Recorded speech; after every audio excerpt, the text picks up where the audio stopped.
listen to me. Meghan Markle is truly one of the most dangerous public figures on the world stage at the moment. She married into the most famous family in the world. She promised to modernize the monarchy. But every time Meghan Markle grabs a microphone, something goes wrong. The Invictus speech where she wasn't supposed to talk. The UN Women's speech that became a meme. The awkward moments caught on camera. Body language experts have analyzed every gesture, every word, every facial expression. And what they found is shocking. This is Meghan Markle's biggest public speaking fails exposed.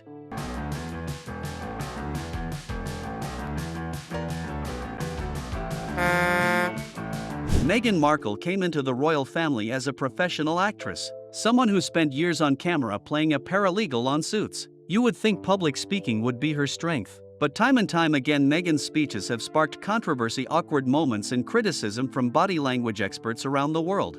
I remember in the car and driving up, and he said, "You know how to curtsy, right?"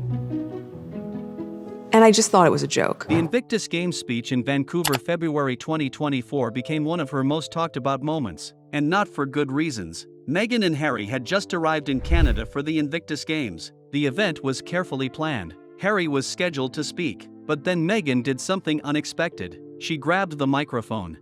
"I was not planning on speaking tonight," Meghan told the crowd. "We just arrived a couple hours ago." Body language expert Judy James analyzed the footage. What's interesting is Meghan's need to take control of the narrative. James explained. She wasn't on the schedule, but she made herself the center of attention. That's a pattern we see repeatedly. Well, when I look at the photos of Harry and Meghan, I actually am stuck. Is the sociopathic narcissist. She has been called a narcissist many times. She's a narcissist. She is a narcissist of the highest order.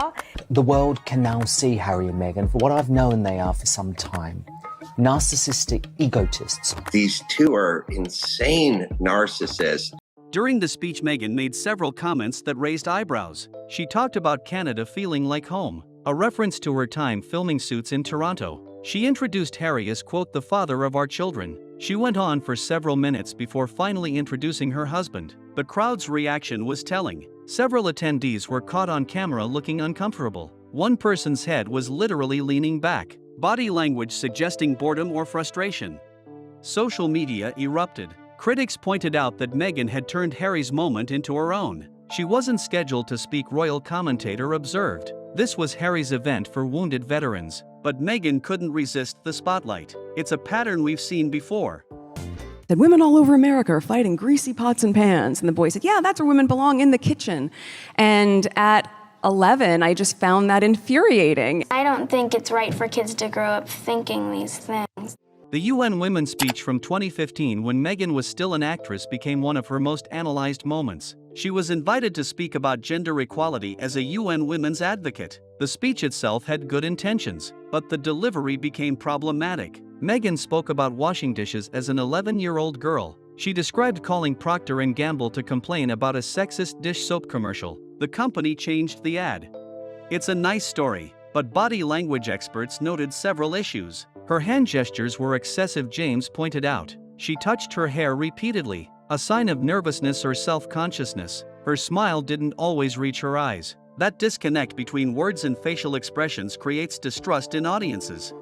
The speech went viral, but not for the reasons Meghan hoped. Critics questioned the accuracy of her story. Procter & Gamble has never confirmed changing an ad because of her letter. The teacher she mentioned couldn't be verified. Even the timing didn't add up. It became a credibility issue, body language expert Darren Stanton explained. When details don't align, audiences pick up on it subconsciously.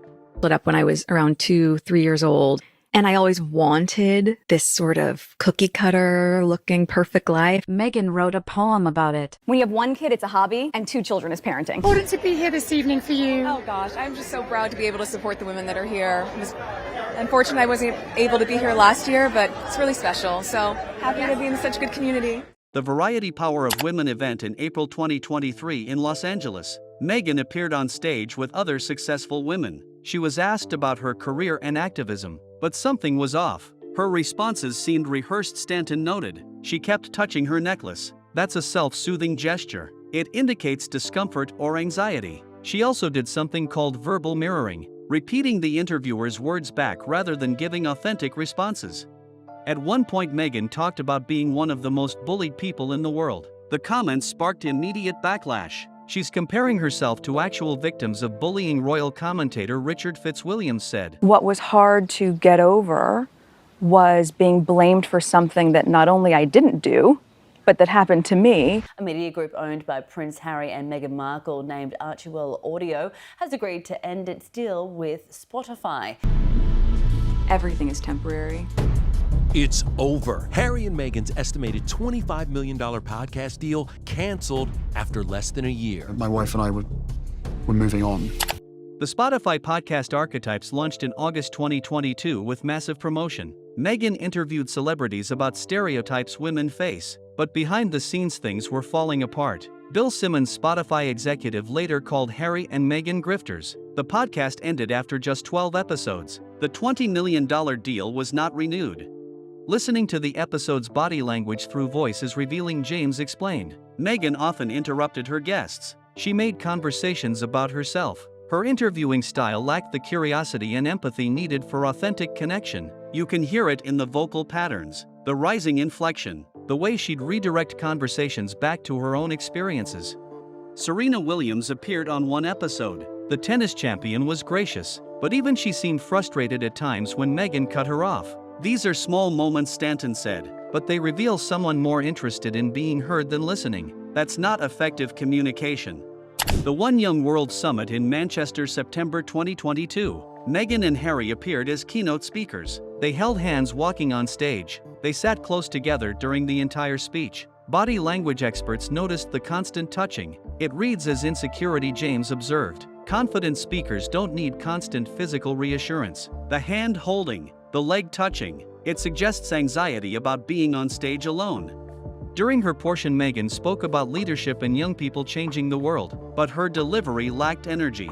Her voice was soft, almost monotone at times. She kept looking at Harry for approval. Those glances seeking validation, Stanton explained. That's not what you see from experienced public speakers. It shows dependence rather than confidence.